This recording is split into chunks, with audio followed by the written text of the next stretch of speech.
Yo, parish orphans and retrogrades.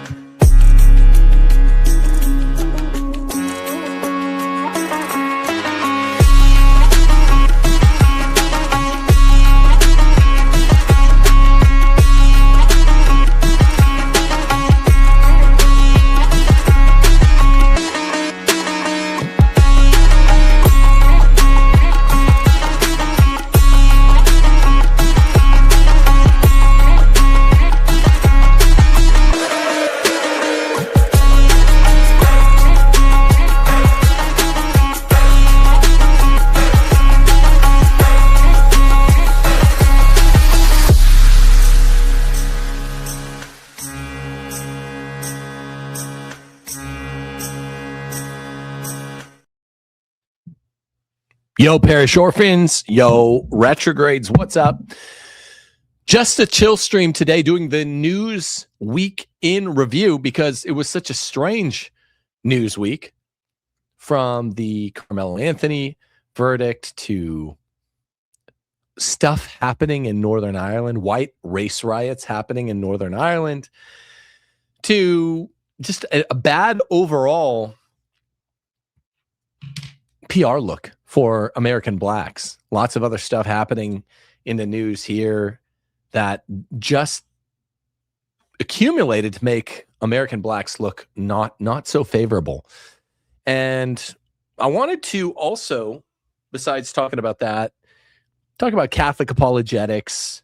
Who do you guys like listening to? I'm reacting to a tier list on Twitter. That's kind of funny. Someone ranked me as a top tier guy along with Christian Wagner, Eric Ibarra, and it was an interesting, and Sam Shamoon, I think. So I just wanted to give you guys a chance to pick my brain.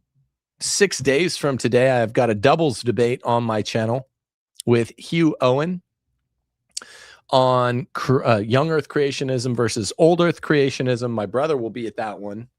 He and I will be a couple in favor of old earth creationism. You can tell me who your favorite apologists are, or what you think of this Catholic apologist tier list. If you think there's a finer Catholic debater out there, I don't mean necessarily apologetics, I mean debate qua debate. If you think there's a finer debater out there than yours truly, I'd love to hear who it could be. Also, we are trying the call-in feature on Streamlabs, where I'm going to put it in chat. There's going to be a link. If you want to join the show to ask your questions, feel free to do so today. Otherwise, we're happy to just read whatever you guys have in chat, and we'll give preference to our locals and to the super chatters. So we'll get to those first. Let me just put that link for you guys in chat. Just a sec. What I'd like to do is, anyone who wants to call me out or debate something, have a 2-minute debate, super chat and call in. How can people call in? Do we know yet? Yeah, so there's going to be a link in chat. I'm putting it in there right now, and you need to click on that to join, and you'll be backstage until we call you up. So get your stuff ready. So get your hair did, and feel free to join us. Otherwise, it's just a lazy, I guess, late spring dog dangling afternoon, though it's already like 180 degrees here in South Mississippi. And Steph and I do this 5-mile daily walk, which is great exercise. Not estrogenic, not androgenic the way jogging is, but you get your calories burnt that way, get a lot of good chatting in. If you couple it with heavy weightlifting the way I do, and it's a favorite thing for Steph and I to do, to be able to talk about lots of stuff and come up with ideas and get the endorphins flowing. But even before the first official day of summer, which is, I guess, Father's Day this year, a week from tomorrow is the first day of summer, if I'm not mistaken. And it's already been summer here for like a month and a half, and it's already just super hot and sweaty. And if you wear shirts as you walk around, then you're going to have to change shirts like 4 times. Or just do what you do. Just don't wear a shirt around the neighborhood. Just walk. Yeah. Yeah. Guys are so lucky you guys can do that. Okay. First question. The ladies in our presence are lucky. All the neighborhood ladies are very lucky. Okay, first question from a local supporter. Son of Thunder asks, tell us more of your backpacking experiences. Any good tales or close calls? Any good recommendations? I'm looking to take a trip in the upcoming months. You have so many. Oh, man. Wow. Okay. I'm going to try to do them fast. One in Kings Canyon. No. This isn't in Kings Canyon. I would backpack in Kings Canyon in California. One is this one's in somewhere near Big Bend National Park in Texas. I was out with my brother, Greg, who you've seen on this channel, and a mutual friend of ours. And we would put together these little backpacking excursions without a ton of prep. Greg worked at REI at the time, so we could rent kayaks quickly. But we put together this 2 or 3 night backpacking trip. We ran out of water deep into a trail. I think this is in Big Bend somewhere.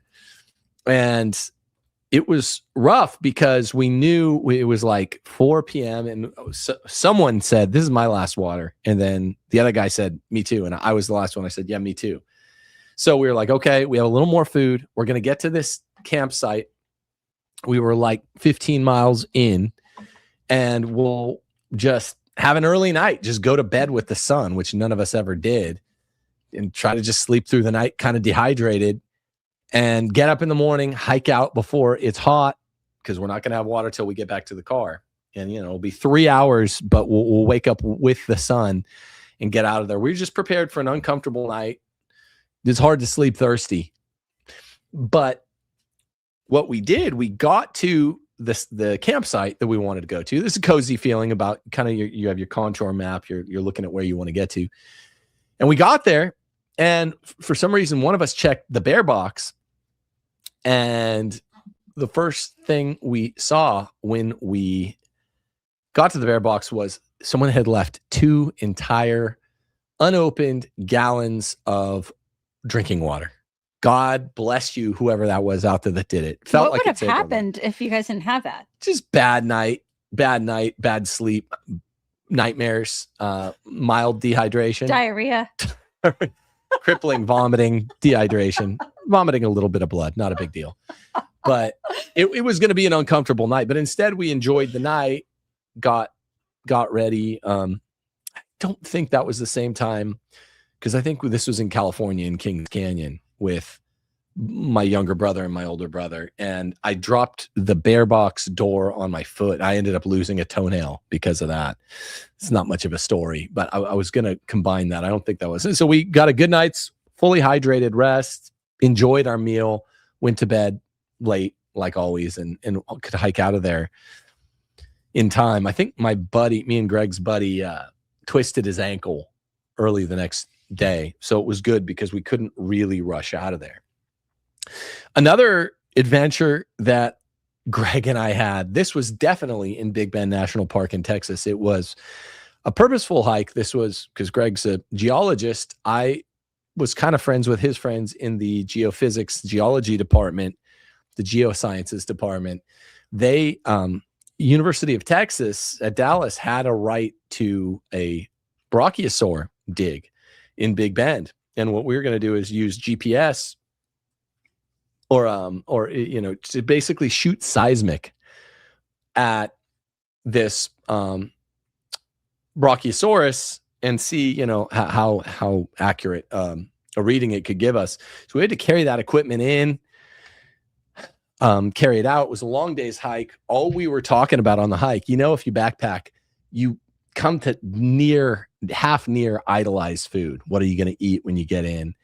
And we were just north of the border in Texas, north of a little town called, Matamoros is a big town, and Brownsville is on the other side, but we weren't far from that area. And what we wanted to do was, we were just next to the Rio Grande, is cross it where allegedly someone said there's a little illegal crossing, and go have some like abuelita make us homemade street tacos or something. Retarded idea, but this is the kind of shit you come up with when you're out there humping a trail in the middle of the Southwest Texan desert, carrying hundreds of pounds of equipment. And you know, just expending hundreds of calories. So we finished the day's work, then went to the launch point where this little like Mexican cholo guy would had his little boat and he would ferry you across. And he kept asking us if we wanted drogas. And we were like, no, don't do drugs. We don't need drugs. But I guess that's 99% of his clientele was Americans who wanted to go across and buy drugs. And hookers, I guess. And probably unsavory fare. Hookers and drugs. But we were assuring him, no, we didn't want it. And then when we got over there to the other side, he was like, no, so really you want drugs, right? And we were like, no, we literally just want tacos. And he kind of blew us off. And so there was, we were in like dry fluvial plain, like a dried up riverbed. And it was like a mile and a half walk into the little town where we had this idiotic idea that we were just going to knock on a door and ask some Mexican lady to make us tacos. We were with not our friend there, a guy named Stan in the geosciences department. And we were all, you know, three pretty bright young guys. And together you get three bright young guys humping a trail out in the desert air. You know, Nietzsche says the dry air makes for genius. It didn't do much for us that day because we came up with this genius plan, right? Ingenious idea to go get tacos. And there was like a posse of guys out there that were driving 4x4s that were probably drug dealers. And we got kind of freaked out because we were telling there were some other people going across that were definitely going to buy drugs. And we're like, no, just tacos. And then so we felt like they were like drug dealers and something had gone wrong. We're, you know, south of the border. We're wetbacks because we were about to be wetbacks, but we'd crossed the river illegally. And so we're hiding in kind of behind some reeds. And we're just like, let's just abandon this plan and hit the hot springs in Big Bend National Park when we'll just have gas station food for tonight. It also gets very cold by night out in the desert, if you don't know. So it's starting to get cold, even though it had been 95 degrees that day. And we were looking across and we noticed that the 4x4s kind of saw us. So we go, oh, let's just go for it. And the guy who was supposed to ferry us back across was not ready because, of course, we were making a return voyage much sooner than we would have been. And so we ended up just jumping in the river and swimming it. So the three white boys turned official wetback. And it was very cold at that point. We got to the other side and then the dude was coming down with his boat. We're like, where were you, man? And he was like, oh, I had to go to the bathroom. I had to make a number 2. So did he actually say number 2 or did he say number dos? He said something else. So that, you know, we were just cold that night, camping out in Big Bend National Park. But you know, we've had some real adventures out there. I can't remember when I mentioned backpacking. What other questions do we got? Well, we have Father Mark, who's going to be joining the show. So let me add him in. Let me see here. Questions we got. Well, there we go. Hi. Mark, who's going to be joining the show. Hi, Tim. Hey, it's Father Mark. Oh, that Father Mark. I can barely see you, but yeah. Let me get this thing. What's up, Father Mark? There you go. Long time. I'm just having dinner, and I saw that you had asked me anything. Yeah. So I have a question for you. Sure. So First off, what are you having for dinner? I'm going to ask you one thing. Chicken, rice, and vegetables. Okay. Legit. Thanks. And a glass of water. Okay. So I have a cabin in the bush, and I'd love to have chickens at my cabin. Sure. Just kind of walking around. Like, I just find it amusing, and it cheers me up to see little chickens walking around, you know? So my question is, but the thing is there's lots of foxes, coyotes, and some wolves. And I don't know if I could keep the chickens safe. But there's a part of me, like, chickens aren't expensive. So there's a part of me that's wondering, is it immoral to buy a bunch of chickens, to obviously provide food and water for them, but not be too concerned if the foxes or wolves or coyotes eat them? Yeah, sure. That's if a force majeure or an act of God, act of nature, literally an act of nature in this case, should befall those little chickadees, then that's definitely not your fault. Remember, I mean, it's not popular to say, but animals are, like the rest of creation, there for our use. So as long as you're attempting within reasonable parameters to, use the law of usufruct wisely, the law of the fruits of nature should be used within the limits of reason, then yeah, if something should befall them, you're not looking to maximize your loss or anything. So you're perfectly in good bounds there. See, I guess my concern is, I think in the farming community, sorry, I'm talking with my mouth full. It's all right. In the farming community, like a good farmer protects his animals. Sure. It's almost like, I mean, a good shepherd protects his sheep, Sure. So I would just feel that there's something in terms of, okay, I've assumed the duty of caring for these chickens. So maybe it's not immoral, but it's kind of shameful. Like in the farming community, they'd say, like, listen, dude, if you're going to have chickens, you can't just let the foxes have free reign over them, But the flip side is the foxes need to eat too, Well, there's that, but there's always an operative cost of doing business. So farming guys would say, listen, dude, you do your best to avoid the externality. It's just like any economics problem, of course, but there's always waste. There's no perfectly efficient system of farming. There's no perfectly efficient system of irrigation. There's no perfectly efficient system of providing energy to your enterprise or your operation. So yeah, I mean, you kind of built it into the question, Father Mark, to that you would already be within reasonable limits, maximizing efforts for efficiency. There's a great turn of phrase that became immortalized by a district court judge named Judge Learned Hand, that's used in tort law, and a lot of lawyers who learn about it apply it to other aspects of their life, because it's sort of just a prudential mathematical expression of what we do, attempting to do the good, avoid evil, receive benefit, and not receive undue burden.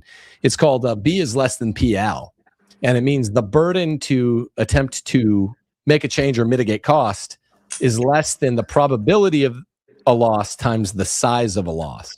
So if it's a big P and a little L, high probability of a small loss, then that's too complicated for me, man. Well, it just means you try to avoid big losses. And that's my problem. Like, if I'm doing a bare minimum to protect the chickens. But one example is when I go fishing, I'll use worms. That's a living creature. And you're not really allowed to in some places, but sometimes live minnows. So you're feeding a live creature to get another creature, So, but I guess I just feel that any farmers would be not impressed. You want to say hi to Tim? Tim who? Hi, Hi, I'm Tim Gordon. How are you? So listen, thank you very much, Tim. Really appreciate the time. And is it you have your wife with you there? Yeah, Steph's always here. Hello. Hi, Steph. Good to hear your voice too. I'm gonna let you go so that Father Francis can eat his dinner in peace. But keep up the good work, okay? Oh, Thanks, Father. Yeah, bye, Father. Okay, God bless. Bye-bye. Enjoy your chicken and rice. Talking about live chicken while eating a fallen chicken, one of their fallen brethren. I remember one of the weirder conversations I had with my dad back in the day was I was having a chicken Cobb salad, and he like nearly threw up at the table because he was like, I can't believe you're eating a chicken with egg. That was, he had like a hang up about the fact that there was a chicken and the egg in the same like receptacle. Oh, because it's a chicken egg? Yeah, it was like a chicken Cobb salad, and he was really weirded out. That He'd never heard of that? No, I think he had, but he was like, what? Like he was just trying to be funny. I don't know. I mean, it's not like when you're eating yolk and egg white, you're eating a live fertilized chicken embryo. Yeah. Anyway. Yeah, that's a weird one. That's a weird one. Connor Blessup Bless Up says, Noland has quoted the bishop's 1957 Cana Conference that married women can work outside the home for specific temporary purposes like paying of a debt, down payment, etc., and can't supplement husband's income. Can't? And I think they mean and can supplement the husband's income. Do you consider these examples a necessity? Sorry, would you reread it? I think Noland knows? Noland, yeah, has quoted the bishop's 1957 Cana Conference that married women can work outside the home for specific temporary purposes like paying off a debt, down payment, etc. And I think they meant which bishop's conference is this? It says 1957 Cana Conference. Do I have that right? Cana, like C-A-N-A? Yes, yeah. I don't know what magisterial value that has. I mean, if there's a magisterial teaching to that effect, then certainly it can be followed. But generally speaking, that's actually the first time I've ever heard that one. So I don't know. I'd have to look into it. But to repay a debt, I mean, all of us live our lives in debt. And so that would just be a kind of blanket exemption, an exemption that swallows the rule. Exemption, exception that swallows the rule. So I don't think to repay like a debt, an ordinary kind of debt. Oh, our car still isn't paid off, so my wife's going to work until the car is paid off. I don't think that counts. That wouldn't count, or that would just be everyone. If it's your husband, the church has always taught if the husband is incapacitated and can't work, then there's an exemption there. But the general norm is married women can't work, and it's always been that. And popes taught about it multiple times in the 20th century. It's in the Roman Catechism, the only place where it's ever addressed catechetically, and according to one of the two universal catechisms. There's only two. So I'd have to look at that one. I don't know what the Cana Conference is, but that doesn't sound to have magisterial weight. And also, like, I think we redefine necessity differently nowadays. Like, we talked about this, like the husband is called to provide for necessities for the wife, meaning like food, water, and shelter, right? A lot of people start thinking that vacations and extra cars and TVs and fancy schools and like fancier clothes are necessities. These are not necessities.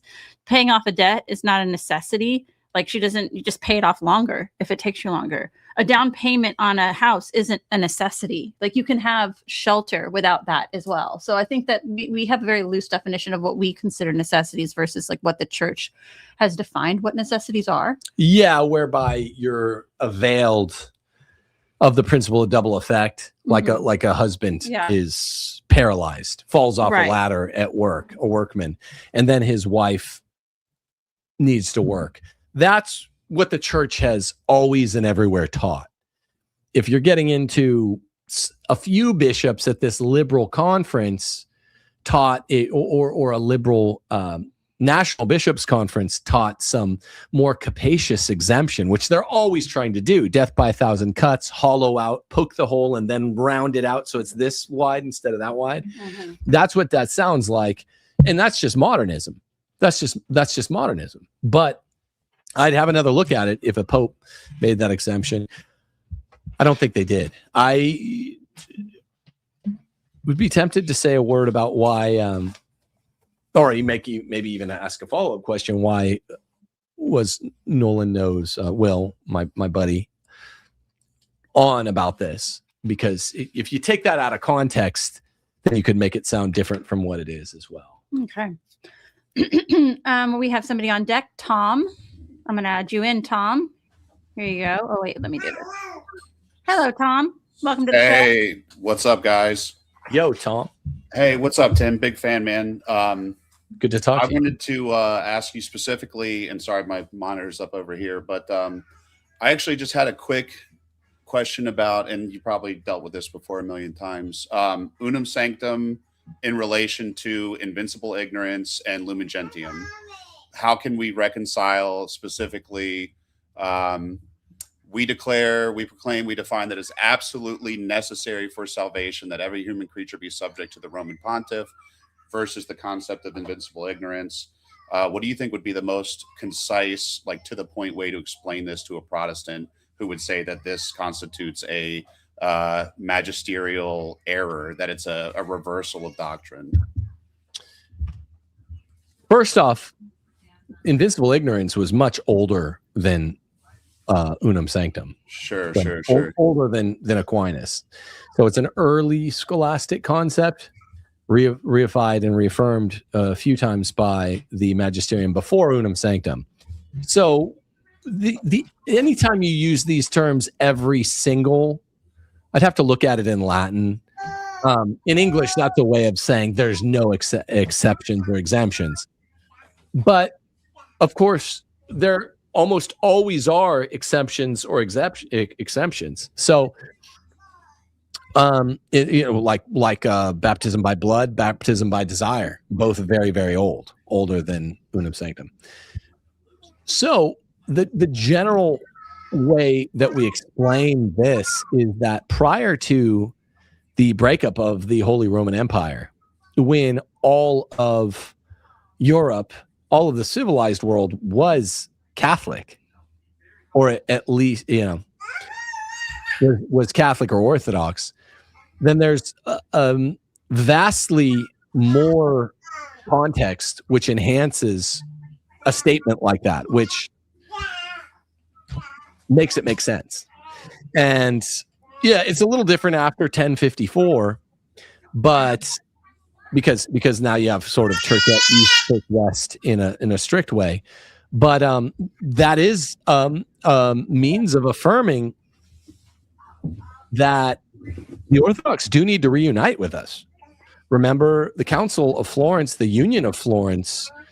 Was it right after the read me the year of unum sanctum again? Unum sanctum is 1302. Yeah, Council of Florence is about 120 years later. And they're saying the same stuff. You guys need to get with us. We still believe this. You guys need to get with us, Orthodox. And they said, yeah, you're right. They took back everything, and all of their bishops at Florence were with us. So rather than looking at that particular English translation that says, it seems to suggest that the baptism by blood or the baptism by desire didn't pre-exist unum sanctum, which it does, I would just say this is the ordinary teaching. All Protestants need to convert, and all Orthodox who know better need to convert. Now, they do have the 7 sacraments, and they might just have a kind of invincible ignorance about the Pope. But so it's basically just gets us back to square one teaching. I've never, ever understood what the hang-up is with unum sanctum. It's just, if you lean into italicizing every single person, sure, every single person that's not covered by pre-existing, well-recognized historical exemptions that the church has always carved out. Yeah, definitely. Okay, awesome. Thank you, man. Sorry, it's not the most exciting answer. No, I got you. I hear you loud and clear. And then also, hey guys, congratulations on the new baby, and we'll be praying for you guys. And our 4th is coming in September, so please pray for us as well. Oh, thank you. God bless. That's great. Thank you, and God bless you. We'll pray. Do you know what you're having, a boy or girl? Yeah, it's going to be our 3rd boy. We'll be at 4 under 5. I have a dear friend who's 4 under 5, 4 under 4, or just turned 4. There we go. God bless. It's awesome. A busy time. Yeah. Awesome. Thank you guys. Thank you for the work you do. And yeah, God bless you guys. Yeah. Peace out, man. Thanks, Tom. God bless. Good question. All righty. Okay. So moving on here. Let me go back to locals question here. Hey, Tim, I have a Protestant friend, and this is from Abe C. Is it Abe or Abe? Abe from Abe. Abe. Okay. Hey, Tim, I have a Protestant friend who's getting a concubine, a remarriage. Clearly, I'm not going to the ceremony, but I got invited to the bachelor party too. I'm not going either. My question is, if I assist the bachelor, would it be a material cooperation? And also, what is your take on vaccines on kids? If you assist the bachelor, meaning the guy getting remarried to a concubine, if you assist him in any way, like if you're on a run together and you let him drink from your water bottle, or you assist him with the enterprise of remarriage. Can you stipulate for me? I can. Oh, it was a posted question. Oh, it's a posted question. Okay, yeah. well, Abe, so I would just say you're allowed to meet with your friend. You're allowed to aid your friend in all of his other enterprises. And I don't think the church would, the normal analysis of formal cooperation versus proximate material, remote material, all the other types, all the other trees under there, branches of the tree under there, you're pretty safe if you just have your ordinary one-on-one relationship and you can aid him by giving him water, or you can buy his dinner. You don't have to say, well, the liquidity of cash, if I buy his dinner, he'll have those $25 to spend on his new concubine, and therefore I'm materially cooperating that way. Or if I give him water, he will stay alive to continue having concubinal illicit relations with his concubine, and therefore I made it. That's not how it works. That's the difference between remote and proximate material cooperation. Proximate gets bumped up to the level of formal causation almost in consequence, and remote does not. So if there's a decent reason like fellow feeling, or it's an old friendship, which has value in and of itself, then yeah, you can get together and, you know, remotely materially cooperate with this guy. But the problem is where most people, including yours truly, run into deep resentment from family and friends is when you tell them, hey, I got bad news. I can hang out with you, but I can't hang out with you and your hoe. Yo ho. No mo. No mo. That's the problem, because usually they get mad. So usually they kind of make the decision for you once you inform them, you put them on notice that you ain't going to be hanging out with them and they ho no mo. For sure. Can hang out with the nigga rows, just not the nigga hoes. Just to remind everybody, we are doing a call-in feature today for today's show. There is a link in chat if you want to appear to ask Tim a question, anything on your mind at all. Or if you actually want to ask in earnest a question. What did I say? No. You said it right. If you want to appear to ask me a question. I meant like to no, see your I get face. it. I get a it. joke. I ruined your joke. Quit ruining my joke. Yeah. No, if you want to actually ask me, or you just want to appear like you're asking a question. Okay. All righty. Here we go. Daniel Sharp says, any advice for somebody hopefully discerning a vocation to the religious life who feels like a hypocrite for his sins and is unworthy of vocation? Just pray that act of contrition, make your confessions daily for a while, and know that the grace of God is enough for you, together with your cooperation with it. So we need good, holy people that think about this kind of stuff, but you don't have to spurg out. Like, remember, Martin Luther was someone who is deeply, deeply obsessed with his past sins, so we're told. And it doesn't lead to good things, scrupulosity. All righty. We have Alex, who's joined the program. So I'm going to add you to the lineup here, Alex. Let me do this. All righty. Yo, Alex, what's up, bro? Hey, Tim, how's it going? So my question for you is, how does one, I'm trying to think of how do I want to put this. So I always get the temperaments kind of mixed up in terms of like which one is which or whatever, but I would say I'm one of the ones where I'm a little bit more laid back, a little bit more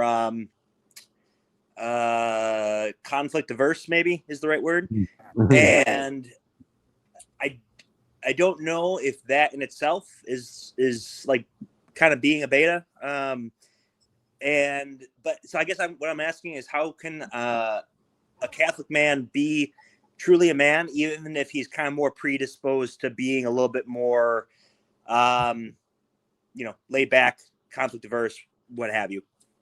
Thanks.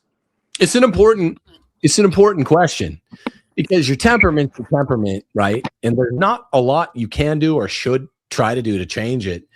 So in this way, cholerics have a one-up on everyone. I also would recommend to everybody better personality typing that are deeply Catholic, like NCAPs, my friend Brennan and Audra, who have this deeply Thomistic personality typing system. I want to have Brennan and Audra back on, because they don't deal in these quasi-deterministic terms that the four overly simplistic, reductive one temperaments do.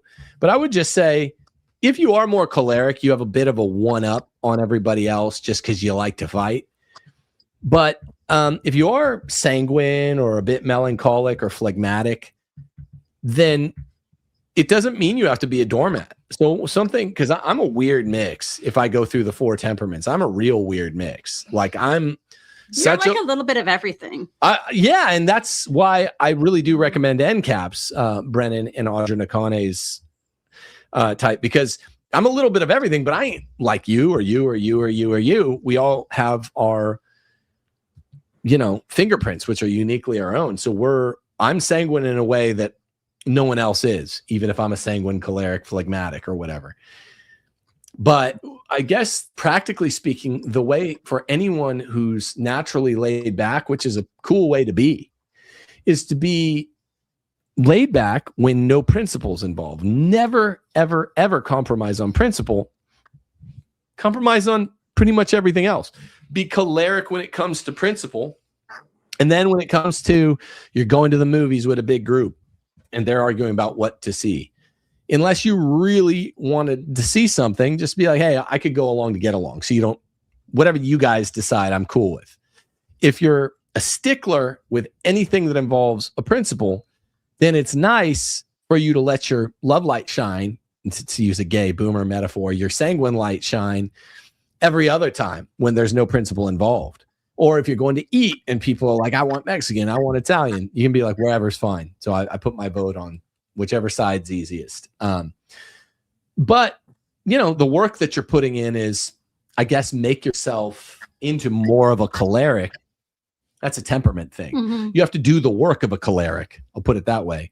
When there's a principle involved. And that's enough of the time that it kind of makes you into stick in the mud or just an angry, male, angry white guy or whatever, whatever you are, angry, whatever kind of guy. Because there's almost always some sort of principle involved. When there's not, you can chill out. Can I say too, depending on whether you're single or in a relationship too, the only thing I would advise guys who have a temperament, like you're saying you have, is if you find a woman who's softer than you. You know what I mean? It's just somebody who is more agreeable than you are. Right. Because I have men in my family, and I love these members of my family, but they definitely aren't the type of guy where they're coming in there and telling everybody what to do and everything. And that can be taken advantage of by women really, really, really, really fast. Mm-hmm. So I wish, that for some of the members in my family that they had married, women who were less, what would you say, aggressive than they are, so to speak. Because that's a match made in hell right there. That is. And that's usually what you see. You see guys who are just have sweethearts, sweethearted temperaments. And then they marry these women who want to fill in the gap somehow and start really bossing them around. And they're just nightmares. Yeah. And that's why you just see so much trouble in Catholic marriages when the men can't command the respect of their woman, which is 90% of the battle. Yeah. Also, it's funny, your tag is random guy. Alex. Random guy. Sounds like a laid back bro. Yeah, it sounds like a guy we would get along with. Yeah. And kind of a follow-up question. I don't want to monopolize time here too, but what advice would you give to someone with my temperament when you're trying to stand up on principle? How do you prevent yourself from if fighting or if really kind of standing your ground is not your first instinct, how do you prevent yourself from going overboard, going too far, where you are now basically picking a fight to hurt the other person or trying to go, you're going beyond the realm of you're defending your principle and you're now kind of being like, I just want to win and win at all costs and kind of take the other person out. Not, physically, maybe physically, I don't know. But you get what I'm asking? Kind of how do you keep yourself not overcompensate? Yes. How do you avoid overcompensation? That's a good question. There's something that I've always done as an adult when I tell people no out of principle, that I don't know if I picked it up from Godfather 1 because it's not like it was one of my favorite movies. I'm a person, when I love a movie, I love it hard. But in Godfather 1, which I did see young enough to have influenced me, maybe subconsciously, remember when, what's his face? The Salazzo comes to him and wants him to deal drugs. He's like, I want to hear you out. And he sits there quietly, and then he goes, well, okay, I'll tell you my answer. And then he sits near him, and he's kind of like dusting off his jacket. It's the ultimate way a manly guy tells someone no. It's like, well, here's my answer, no. And I'm going to tell you why. Here's why. But, Vito's taking great pains to express very surgically the worldview of a relativist, because he goes, look, I don't care how a man makes his living. I'm not judging you, but I can't get involved in it. It's a dirty business. It exposes me to risk, but I wish you the best of luck. And that's why. So, with all the relativism, prescinding from all the relativism and the, corny American, I guess, Italian-American consequentialism, it's good to just say, it makes you more calm. If you naturally have a hard time saying no, what will happen to those sanguines or melancholics or whatever, they'll be like, well, I guess to get my listener to accept my hard no, I'm going to have to yell at them. No, bark at them like, Pound your fist. You almost have to hype yourself. Sometimes I find myself like hyping myself up. Like, all right, like, no, you're just going to say no, and you're going to stern, and you're not going to cave. And then and if he comes back, you're going to bite him in the neck. And then you're going to eat a piece of flesh and let him see. Yeah, that's the kind of overcompensation that's all defeated by going, no, here, I will tell you no, and here's why. And you can ask Steph, I'll do this to her. Because I don't like saying no, because I am in some ways a sanguine. But that's how you say no to me. You're like, no. And it's just like it falls flat, and you're like, and sometimes you're like, and here's why. I always make the tone not match the diction. So if you can do, and there are like motivational people that'll do that. So say like, no, here's why. Like, look, it's a stupid idea, and it would lead to catastrophe. But here, I'm going to tell you why. I understand. I could think that way too if I got myself into that headspace. But here's the total catastrophe your idea would lead to. But be real friendly and peppy, but just make the tone and the diction should go in different directions. And your listener is like, that sucks, because he is totally nice. People read 90% of how you're saying it. Now, I'm not saying that you're going to trick them into thinking they got a yes. They'll be like disappointed, but they're not going to be mad at you, and they're not going to keep coming back with, well, what if this? You go, no. It's an absolutely catastrophically retarded idea. But that's fine. That's totally cool. You're into that shit. Like, whatever. But you could say it even nicer than that, but just be upbeat and literally, joking aside, express exactly why. Be like, I get why you want that. In some ways, I could get there too. Here's why I'm not going to go with that. It works really well. Cool. Yep. Appreciate it, guys. My phone is about to die, so God bless. All right. Thanks. Thank you. God bless. All right, sir. Let's see here. Let me get back to, I'm just going to read some of these real quick. Christ is King USA gave $10. Thank you so much for that. Thank you. Somebody said, yo, Tim, what's up, Tim? This is John Paul. What's up, Tim? What do you have a favorite chicken breed? I actually love the ones. The Chick-fil-A nugget ones. That's all. I don't know. I'm not a farmer guy, man. I'm from the farming belt of California. Right, the agricultural center, like the Great Central Valley. I'm natively from LA, but spent most of my time, an hour and a half north of there. But I don't know squat about farming. So Silkies, yeah. Isn't that a chocolate breed? Rhode Island Red, the Plymouth Rock. There you go.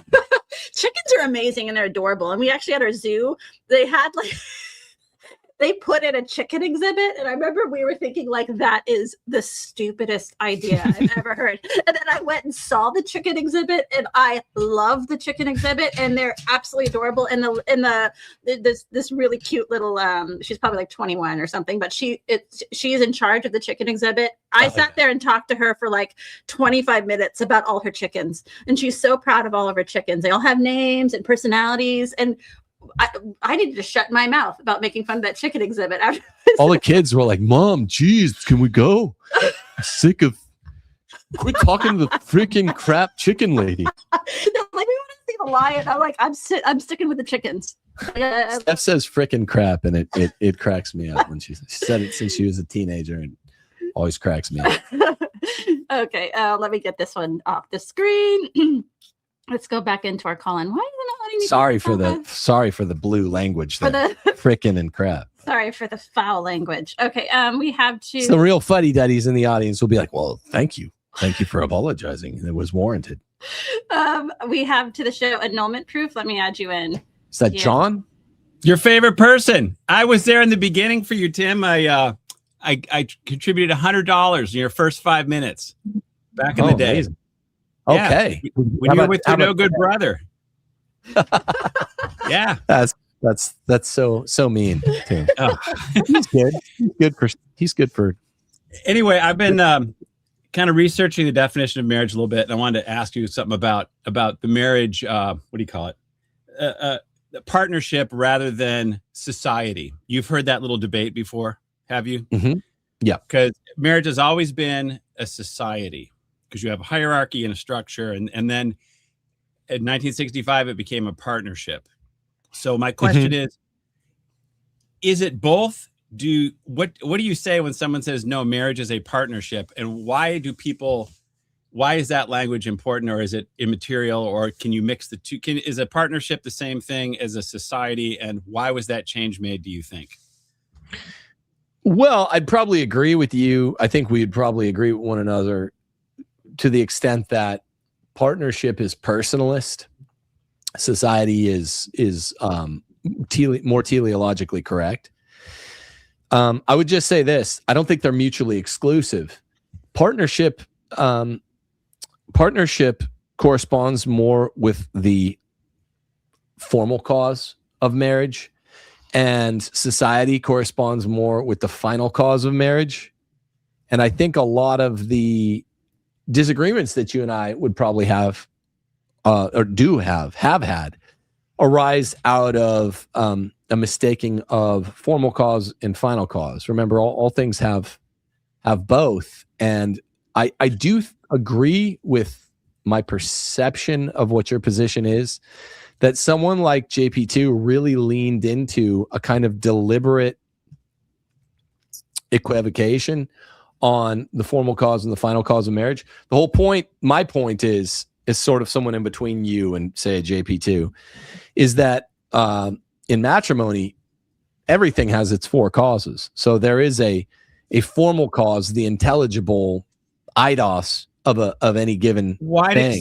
Why did we even bring up partnership and all? Why is partnership even? Why did anyone even say partnership? Why did it need, after 1965 years? Why did we have to call marriage a partnership when we never did before?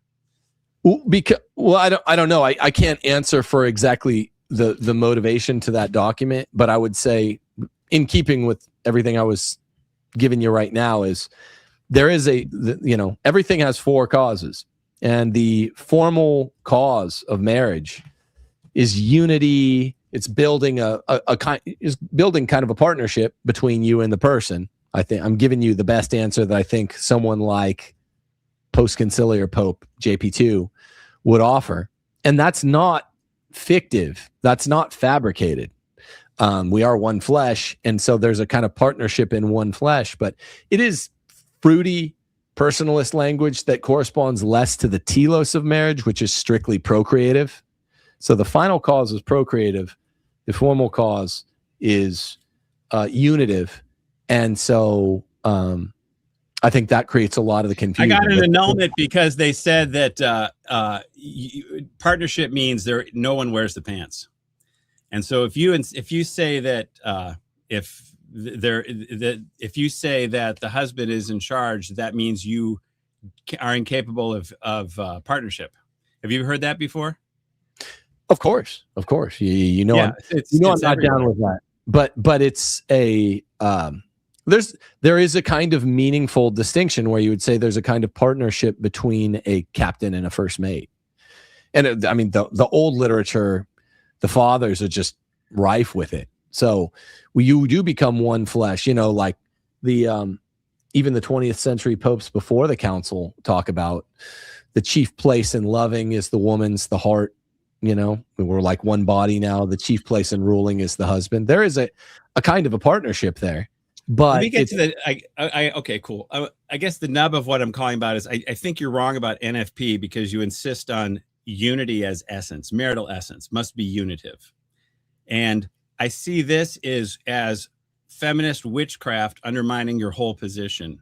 Okay, because you're saying before it would be oriented toward procreation. Now it must be oriented. It's a union oriented toward procreation. And so if we can't legally define unity, then it cannot be required logically. You can't say you must be capable of unity. And then you ask what that is. And then Cardinal Burke all the way down will say, we cannot define that for you, but you must consent to it. So I guess, is there a legal definition for, because you say a conjugal act must be unitive, and the canon law says that means the conjugal act must be done in a human manner, whereas it used to just be done in a procreative manner. Now it must be done in a human manner. So what is the legal definition of a unitive conjugal act or one that's done in a human manner? Have you ever thought about that before? Deeply, yeah. Well, not the human part. I don't know. I'd have to think about that. It doesn't. These seem to be words that don't. I know what each of the individual constitutive words mean, but not together. That's I think getting into the. Yeah, I changed the definition of consummation. It must be done in a human way now, and I think that. Sorry to interrupt you. I don't want to talk but it's that it means it. You like JP2 and Christopher West say you must respect the gift, aka. No, you can't come at me with marital debt because that is not unitive, okay? And it must be done in a human manner, which means no moral persuasion, as in you owe me this debt. And this is why I say that NFP and marital debt cannot coexist in law. Well, I don't know. I don't even know what how are you defining NFP? NFP is my whole view is it's not a thing. It's timed castration. That's what it is. That's exactly what it is. Define NFP for the viewer out there and for myself. I don't defend it. I say form of birth control where you are making sure that you're playing hide the egg. You're only involved in relations when there's no egg in the room. And you're doing that intentionally so that you thwart nature. Here's where you're wrong. So demonstrably. What days of the month? Let's take a typical 31-day month. How many days of the month, scientifically, medically, is a woman's fertility 0? We need that little noise in the background, like a game show. Yeah. How many days of the month? Okay, is it from 0? I think the answer is 0. Actually, correct. Yeah, it's 0. So you're telling me that, and the if we take the range, meaning highest fertility day of the month versus lowest fertility day of the month, guess at what the range is between the highest fertility percent out of 100, coefficient 100 minus the lowest. Guess what the range is? I'll bet you think it's way closer to 100 than I do. Because I know what it is. Just tell me. I'm not quite sure I follow your question, but I think whatever you're going to say is fine. Sure, whatever the range is what it is. Oh well, but it can't be fine given what you just said. And I'll prove it. No, so the range is about the most fertile day of the month. If you do it on that day, right time, right conditions, everything is about 38%. Check me on this, Steffi, would you? On her most fertile day. The lowest day, the not fertile days, the lowest it gets is like 6%, 7%. Okay. So ontologically speaking, what the NFP people say, see, you get all, I know you're all embroiled. You don't like NFP, the JP2 NFP people. So it's 25% to 33% on her most fertile day. Okay. I've seen like 30 to 37. Oh, let's take 33 at the highest. Okay. What is it at on her least fertile day? Oh, I'm sorry. Let me look it up. So it's an even smaller range than I'm thinking. You can see where I'm going with this. It's devastating to both. NFP is a thing because see, I'm a Thomist, so I'm an action theorist, and where I want to go with this is whatever the range is, it's not 100% on most fertile day and 0% on least fertile day, because action theorists, Thomist ethicists believe that there's a difference between doing and So allowing. you're kind of saying there's no way to really practice NFP because fertility is constant.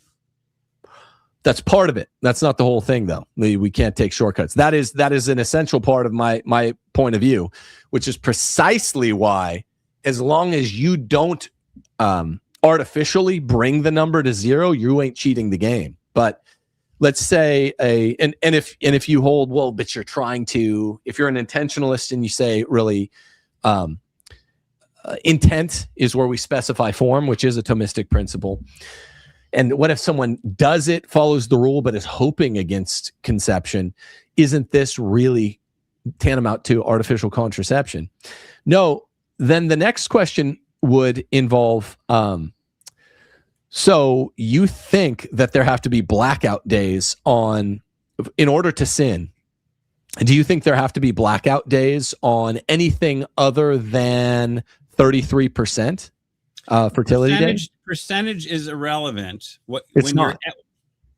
You are okay, there's a reason why half the calendar is X'd off because that's a high fertility rate, and you are trying to lower your fertility because you want the secondary ends without the primary. That's what you want. That's the goal of all contraception. You're going fast to gloss over important elements here, and this is why I'll take a call. I knew you're going to be trying to debate there. You're a friendly guy, so it's fine. But no. What you always want to do in debate, I'm going to be doing a debate in 6 days, is fast forward beyond your anticipated weaknesses and slow down on anticipated strengths. And that's why Oxford style debate, unless it's two people that are being really fair, it's hard. But no, you can't say that it's irrelevant what the actus reus is, right? Because sin always has this component where it requires an actus reus, meaning an act that is culpable, and a culpable mens rea, and an evil intent to do the sin. What you're talking about here with someone, there's a range between your most fertile day is 33-ish%, and your least fertile day is, what is it, Steffi? It's between 1% and 2%. Oh, I didn't know it went that low. Okay, but still. So your least fertile day, it's still plausible. So you have let's call it 1% because it's the least. I think what is a non-unitive conjugal act? Wait, hold on. We're not fast forwarding. I'll try to hurry it up, but this is really important that people can understand. You have to be able to draw the line in the sand if you want to make the distinction that there is a distinction of kind between doing it on a more fertile day and a less fertile day. So what is it? Is it at a day where a woman is 26% likely? And most women don't know this, by the way, and it's kind of an estimate. Is it 24%? Is it 24.3? You see what I'm saying? As long as you're not artificially contracepting, the church has always reasoned, and the language has changed, but the rationale has not, that you're not breaking the rules. Yes, Casti Canubi 8 says if you circumscribe in any way the end goal, which is procreation. So if you lower it 1%. Wait. Hold on. Don't. So read Casti Canubi 8. Let's go through it slowly, John. Oh, it's a reiteration of Leo the 13th, Arcanum. It says anyone it's beyond the power of any human law to circumscribe the final end of marriage, increase and multiply. No one can circumscribe let's go through what that means. Let's go through. And anybody that has real small kids that haven't had the sex talk yet, earmuffs, or just send them out of the room, because I'm going to go through some of the mechanics. So you're saying that on, let's just say 31-day month. Let's get back to this thought experiment. Day 7 of the cycle. Let's say it's a 7% fertility likelihood day, lower end, right? And this is one of those days that on like the apps on your phone, it says like, go for it. 7%. So you have an act. You don't have a goalie, right? You're not using condoms. There's no pill. And forget the procreative unitive thing. But I would just say having sex without a condom that day qualifies for both of those later checkpoints, procreative and unitive. So yes, you're not circumscribing the end at all, because literally you have the Okay, well, the end part is procreation, and if you're timing it such that the procreation becomes next to you can get 98% effective at not having a baby, or doing the baby making act, but not having a baby happens, you can get high percentage rate. Then I would think that would is be a human act. See, for St. Thomas, that's a human act, right? And then again, this is something I was working on my PhD in for years. So it's not a human act if you're walking down the road and you trip by accident.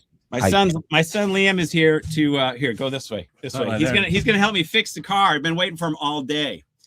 Cool. What's up, Liam? We got the Chevy that doesn't want to talk sense. So this guy knows it, and we're gonna go for it. He's newly married, and baby number one's on the way. Good so job, maybe we Liam. got to get going. Hold on. Yeah, you can cut him off, and then good talking to you, John. The main thing I want to say really quick is, can you unblock me on X? Can we do that at least to save some time? So just don't be annoying. I'll unblock you. I won't. Please. I got a lot to say, man, and I like you, and I say a lot. I don't want to talk about this every time. I know. There's a bunch of people waiting. Let's hang up. If we can get that far, I would appreciate it, my man. All right, I'll unblock you now. Just don't be a bitch. Don't be a dick on X. We'll be cool. Not me. Yeah, just be cool. Don't be annoying. I'll unblock you right now. Thank you. Okay. Yeah, God bless you. Well, we'll do it right now. I promise. I'm Cheers. not. All right. Cheers. Get your car fixed. Bye. Okay, so the important answer to John, who's obsessive with this question, is that it's not a human act. So a human act for Thomas has these checkpoints, the way that the will and the intellect have to be engaged. And there's got to be, for an act to be sinful, it's got to be culpable mens rea, culpable actus reus. My whole point that everyone is just witness to is there is no 0% fertility day. The lowest is about 1.5%. The highest is 33%. That's why as long as you go on day 8, let's say that's your 2% day, you have sex, no goalie, no condom. Yeah, it's unlikely it's going to happen, but it's possible. Then on day, that's not a sin. You don't have a culpable actus reus, even if guys like John look into the intent and they say, but that's kind of like a culpable mens rea, right? Isn't that a bad frame of mind? No, the church says no, because you have to have both together. Now, there's certain culpable mens reas where you're attempting to do an evil act for the sake of the evil act, or even if you're throwing a dart and it's like attempted murder in the context of a game, then you could kind of create a culpable actus reus. But the point is, John couldn't tell me, and neither could any other attacker of NFP. I don't actually back up NFP. I say NFP, there's no such thing as it. Can never tell me, all right, tell me the magic number. What's the minimum percentage? Is it 25.0000% days of likely fertility and up are non-sinful to have sex on? And if it's a 24.897623% fertility day, then it's not? Does it? Who sets that number? Is it John? Is it any of the other people that would like to redefine sin as a guilty mens rea without a culpable actus reus? My point is, there's no sin unless you're actually circumscribing the act, unless you're actually blocking the purpose of the act. Even if you're kind of like, that's fine. This is a less likely conception day. We're going to have sex. What is it, a sin to not have sex on the days where you're most likely? And most likely is 33%, not 100%. By the way, John, if you're still listening, can you please in chat tell me what your handle is? I've looked for, is it enrollment proof? His hashtag, because I'm not finding him on Twitter. So if you're still there, John, just write your we'll your handle in chat. Or if anybody else knows what his handle is, I will. We'll gladly unblock you. Just okay. Don't be annoying. We have a good buddy who's in backstage, Michael, who's actually been to our house, I believe, right? Oh. Before. Hey. Yeah, Michael, our buddy. Pilot. Hello. What's up, Michael? I don't know if you're still there, my dude. But Yo, man, there he is. What's up, bro? Hey guys, what's up? Yes, we have been to the house. Can you hear me okay? Yeah, perfect. Yes, we can. Whoa. How are you, bro? I can only hear you on a delay, so we'll make this quick. Hey, we moved from the bluest of the blue to the reddest of the red, Florida. We're down here basically in an Airbnb, and the wife's breastfeeding here, so I'm just not sure. It's awesome, but it's tough. There's a lot of, leaving friends, leaving church. Yeah. It's pretty tough. Can you guys just talk about your move and some of the, you talk about how great it is to be in Mississippi now, but there must have been some hard times. So just talk about some of the hard times, like during your move, leaving friends, family. It's a great question. That is the part of this ringing endorsement, repeated endorsement, get out of the blue, get to the red. Even if you have to blaze a trail, hopefully your family and friends will follow you. But until they do, and if they don't ever, then it leaves some loneliness. Loneliness strikes at times like a faulty immune system when you're down anyway, when you're weakened anyway. So the toughest time I had with it was a couple years ago. We've been here almost 6 years. And at about the 4-year mark, I was having just a little health problem. And being a hypochondriac, it got real bad. So the loneliness got real bad, not having other dudes around, being just the leader of a household, not having family around. But you navigate through, and it brings you closer together. Your prayer life gets stronger. You depend more on your walk with the Lord, and you depend more on the other half of your flesh, your wife. And that's another reason why it's great to get to a red state that people like to come visit, and they call it Hotel Gordon. You've been here. You guys have stayed here. People like to come out and visit South Mississippi. So it's really nice, makes the visits sweeter, and you don't stay lonely forever. You go through dips. And more often than not, we've just been titillated that we moved here. But that 4th to 5th year we were here, people would see it on me. I got kind of anxious, was a little extra thin, stuff like that. But you just ride those times out, those thin times, get back to the fat of it. And it's just like life. There's ups and downs. But generally, it's just enhanced our quality of life by a factor of 4 or 5. That was super fun, by the way, when they all came out. That was The awesome. people who watched the show, and we ordered at one of those big adult, what are they called? Like the slide, the blow up slide. Oh, yeah, that was really fun. That was fun. Those are our kind of people. Anybody who will enjoy the water slide with us, we're like, amazing. Okay, yeah, you come to our house, you're gonna get served a buffet meal and a water slide. It was a good time. Legit. Connor followed up with a super chat. He said, "Thanks for answering my question earlier, Tim. It was from Will's YouTube channel. The video is called Want to Stay at Home Wife? Do This Now. Also, any thoughts on investing as a Catholic morality of investing? Prayers for you on investing as Catholic morality of investing." Well, I'm pretty, I guess, well-informed or opinionated. The investment stuff is something I've only been looking into the last couple of years from a morality standpoint. And can you hope for any kind of reasonable return on investment? What constitutes interest? If it's interest, is all interest due service? That's something that I've had my mind slowly, and I'd say moderately or minorly changed on over the last couple of years. So I'm looking into it, and it makes it hard for me to give an answer that I could timestamp right now and say, this is my, FDA Gordon approved answer to you. There aren't too many answers where I plead the fifth, but that is one that I've been looking into. And I would say I have probably similar concerns, but similar pushback. Sometimes, you don't just want to go toward the antinormisms.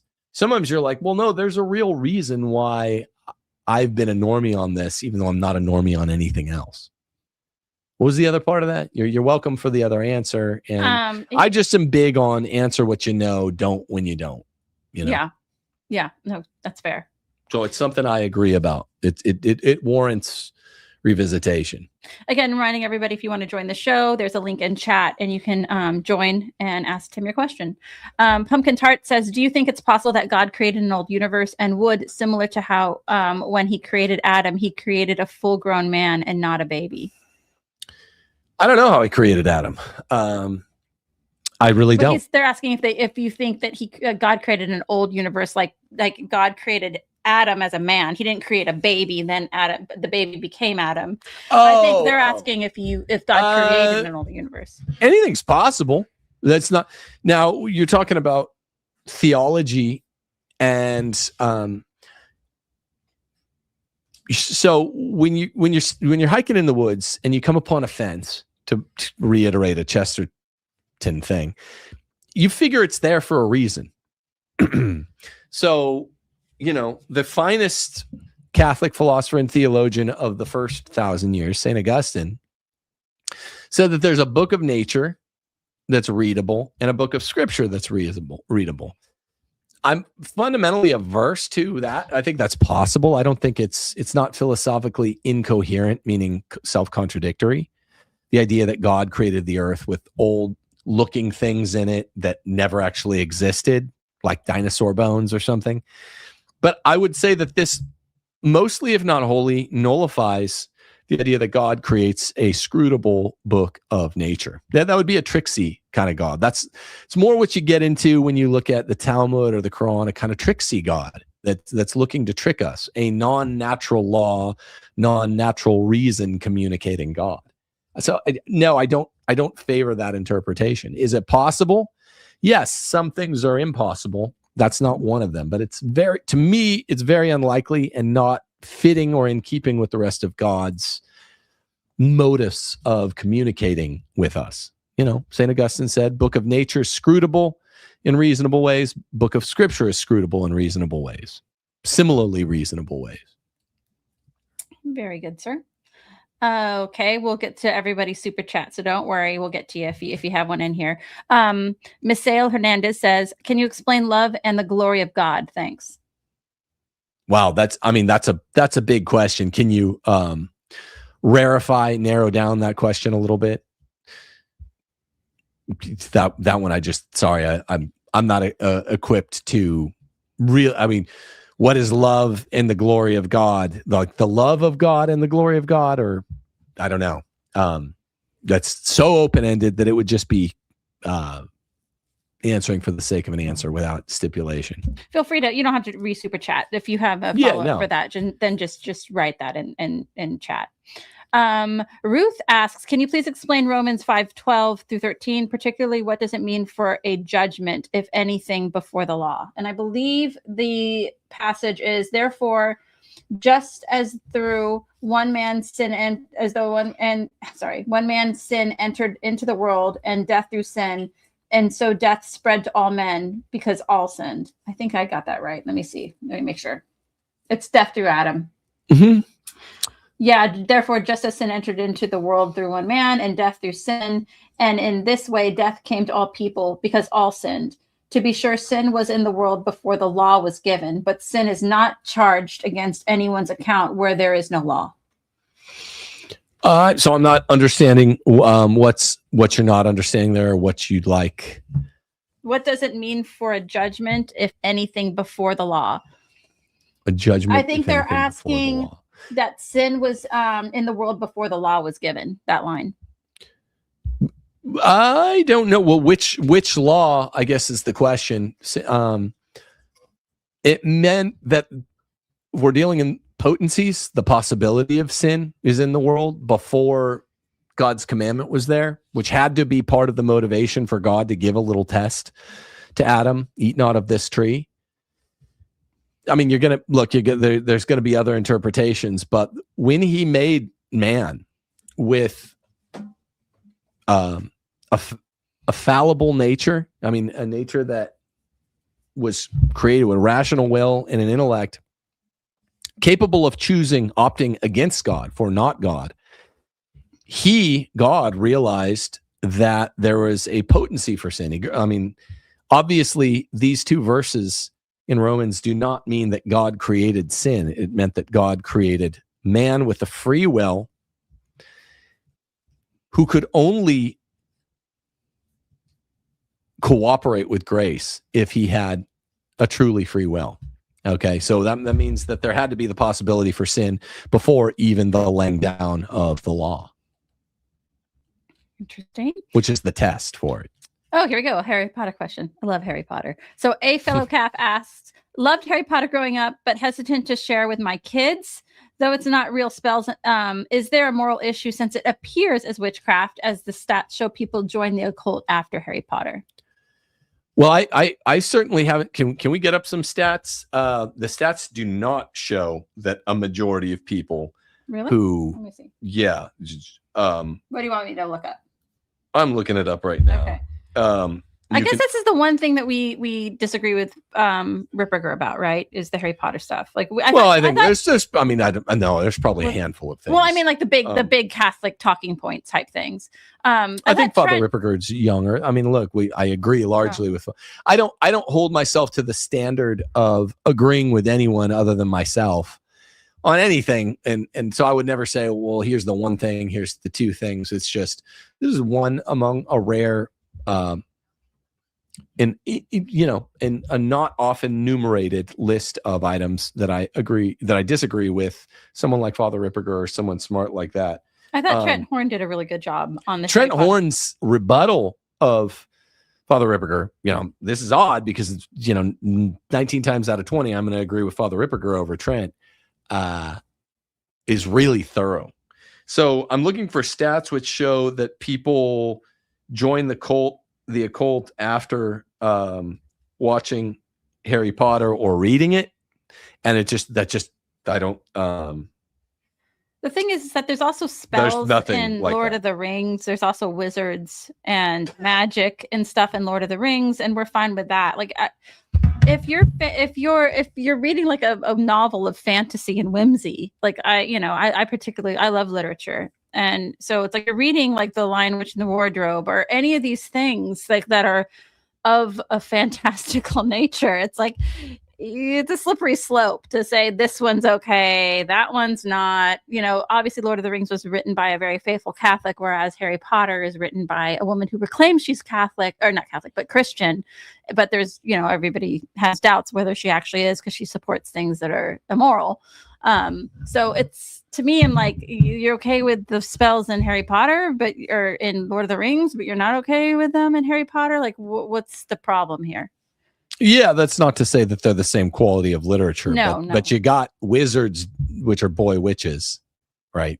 Mhm. Doing spells, and it's such a dorky topic in Lord of the Rings and in Harry Potter. Right. And you can say, well, J.R.R. Tolkien is a finer author. Okay, I agree. Not the question, though. We're talking about the morality of the issue, and you're hard pressed to find a way that witches and wizards are okay in Tolkien, but not in Potter. It's just sort of a dorky claim. And no, I'm not finding anything. I mean, I'm going through, this isn't the most thorough research in the world, but I'm doing Grok. They're saying no, there's no statistics which bear this out. I just did ChatGPT. Can you do Gemini, Steph? I can in a second. Do people but they join the occult after exposure to Harry Potter? The follow-up they have, and by the way, thank you for being a member to the channel. Harry Potter uses witchcraft as good, whereas Lord of the Rings and Narnia does not use witchcraft as good. No, Gandalf uses spells as good. Absolutely. That's what true. I was going to say, because Gandalf's definitely using spells. So does Galadriel. Who else? Because we love, these are the next question. Elrond, Galadriel, Gandalf all use spells. So do many of the other elves, like when in The Hobbit. And their follow-up question, by the way, is, do you like the Hobbit movies, or are you a book purist? But yeah. No, I'm not a book purist. Book purists are usually people who don't read, who are trying to sound like they read. The LOTR movies are much better movies than the Hobbit movies, but the Hobbit movies are a lot of fun.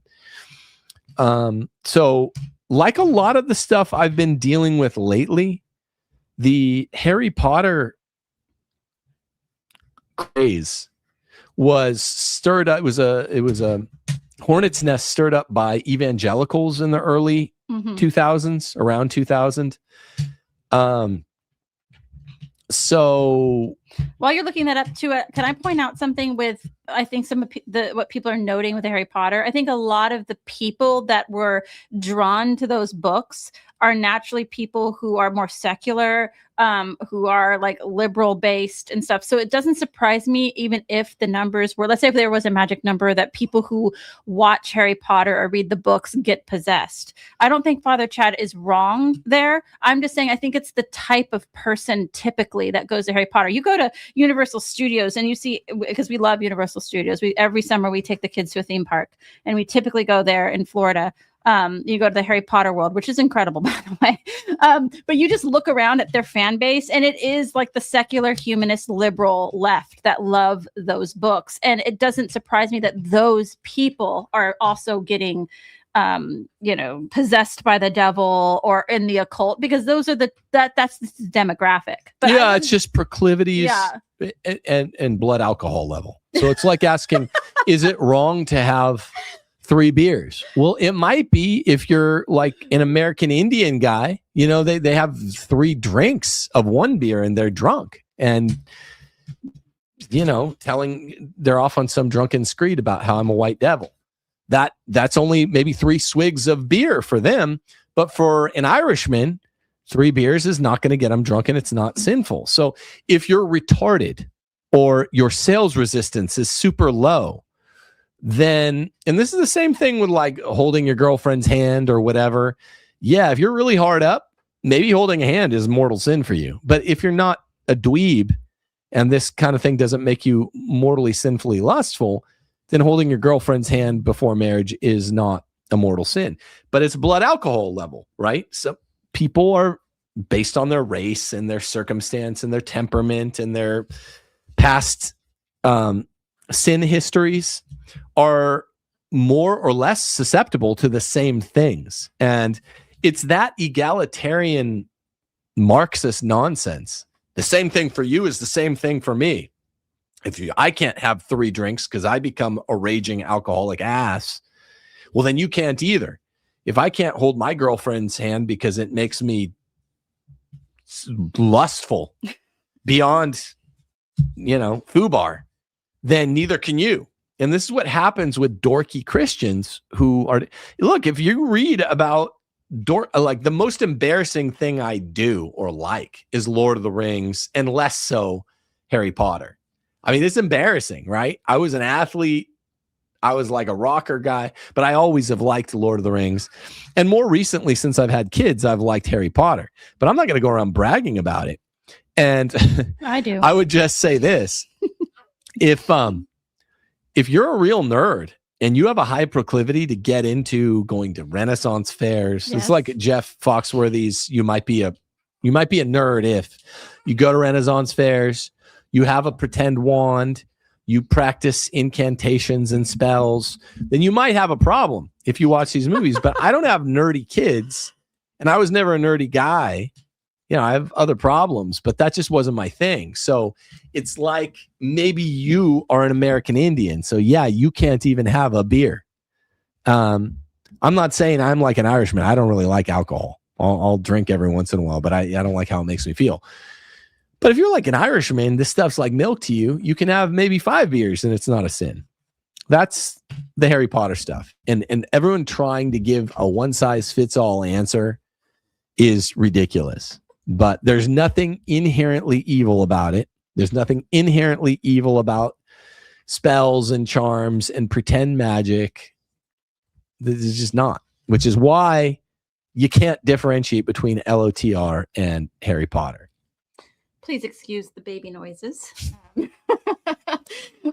We have a locals question. This Okay. is from Conman25. And just to remind everybody, if you want to appear on today's program, there's a link to join the show in chat. and on the Super screen. chat. So they say, what's your take on paying taxes as Catholics? Are we obligated to report all income, including things like cash side jobs for neighbors, etc.? What's the extent of rending to Caesar what is Caesar's? Thanks, Tim and Steph. I mean, look, follow what the IRS says to follow, because I'm giving you official advice here, right? Like, this is recorded. I mean, follow the laws of your state and of the nation is what I would say. and I wouldn't get too crazy with it. Follow the laws. The system of taxation, particularly given that we had our revolution from England over capitation taxes, is immoral. An income tax is immoral, but I pay income tax because I don't want to get in trouble with the law. But the government, by charging a tax on income, a capitation, a per head tax, is not only immoral, but it like violates the raison d'etre of this nation that we're about to, whose 250th birthday we're about to celebrate. So follow the law and take the loopholes you can, legal and moral loopholes that you can, but follow the law generally of your state and the nation. Misael Hernandez gave us another super chat to qualify his question before, and he said, God is love and his glory is revealed in creation. Can one say that marriage is a taste of God's love and glory? Please pray for Jesus Christ's mercy. Yeah, thanks for the stipulation. Sorry. Marriage is a path to heaven. I don't, and this is where, maybe if John hears this later, he'll like this. I don't think that the NFP creeps who talk about marital sex as being a foretaste of heaven are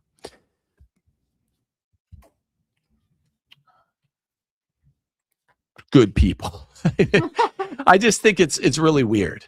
And I think it's definitely a case of immanentizing the eschaton.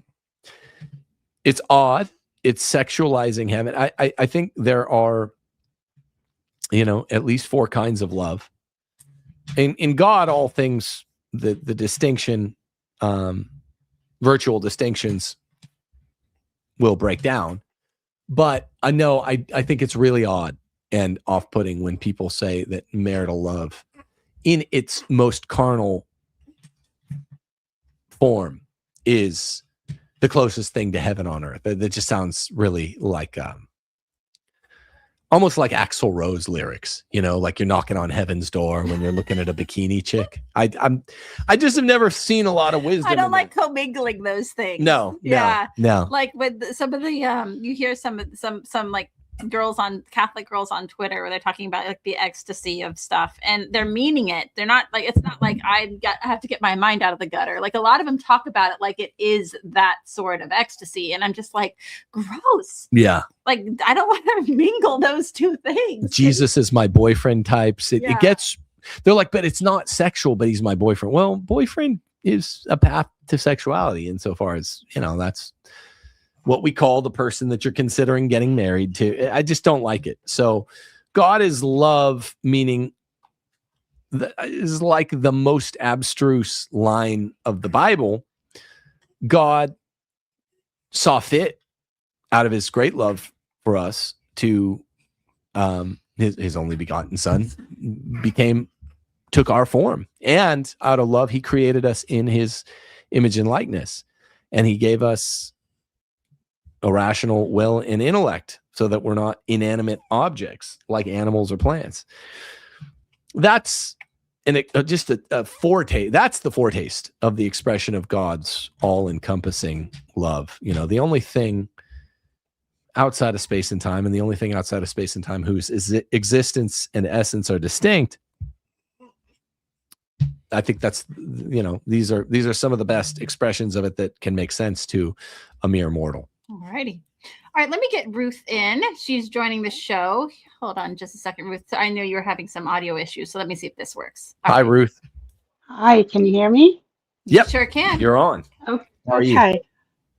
Okay. I would like to kind of answer that question a little bit, and you can tell me what you think about that. And like you said, this is love and the glory of God is so encompassing. There's so many things about it, right? So I would say that the union of the Trinity and the family as a union that's why the family is trying to be, the devil's trying to get rid of the family, is because it's a unique, like every child, you have mother, father, and out of the love of mother and father come the baby. And the same thing added with God the Father, begot the Son, and their love is the Holy Spirit. And that's how the glory of God and the love of God is revealed through marriage. That's something that I deeply meditate upon, and I just wanted to share that. Yeah, well, that's been reflected by some of the masters. It works in a lot of ways, but like all analogies, it breaks down in others. Insofar as where it works for a consubstantial 3-person single God outside of space and time, to say that the love for the only begotten Son becomes personal because of its power. That doesn't work to say that the actual act, the marital act, the conjugal act, becomes the person, right? This is different. So in some ways, it's a really, really handy metaphor. In some ways, it's a species of the genus, and in some ways, it just straight up doesn't work. I mean, for instance, I don't want to go all filioque on everyone, but when we're talking about the filioque, the question is, what's the difference between Father, Son, and Holy Spirit? And the question is, the divine essence is the Father alone. The divine essence comes from the Father, and then his only begotten Son, through begottenness, receives the divine essence from the Father, and then the Holy Spirit is spirated from the love between Father and Son and gets the divine essence that way. And the divine essence literally means whatever godhood the 3 persons of the Trinity have, they get it from ultimately a monarchia. It's a monarchia. It still is from the Father. And that doesn't work for the family, right? But, the analogy works in the way that you said it is. So people just have to be careful with analogy, because they work in one way and they don't work in most other ways. Yeah, that's because we're fallen now. So I guess the original plan, if we hadn't fallen, it would have been better. Yeah, thank you very much. I personally, in my life, searched for the Father, found the Son to a degree, but it was the Holy Spirit who brought me to the Son, brought me back to the Father. And so I think knowing like each person of the Trinity, that one is so special and important as well. So I just want to share that too. Amen. And that's how it works for a lot of people, and to Jesus through Mary. There's a great expression, sin through Eve, life through Mary, death through Eve, life through Mary. And so a lot of people would say through Mary's intercession, who is immortal, they come to the Holy Spirit, then to Jesus, and through Jesus to God. So Protestants don't understand it. They want to make it all simple. They have no problem with the sole intercessorship of Jesus to God, and then somehow they're okay with the Holy Spirit as well. But the chain of events you describe is actually really, in a good way, it typifies the Christian life, coming to, I think, the true act of faith. Thanks for that. That's helpful. Thank you for letting me share. God bless. Thanks, Ruth. Okay, we have Philippe. Am I saying that right? Yo. Yeah, Philippe. Hey, Tim. Hey, man. I've seen you. We meet again. We know Philippe. Yeah. I was wondering if you were going to do another. Well, I didn't do the Lord of the Rings thing. I did a different book study, but I'm hearing myself throwing me off a little bit.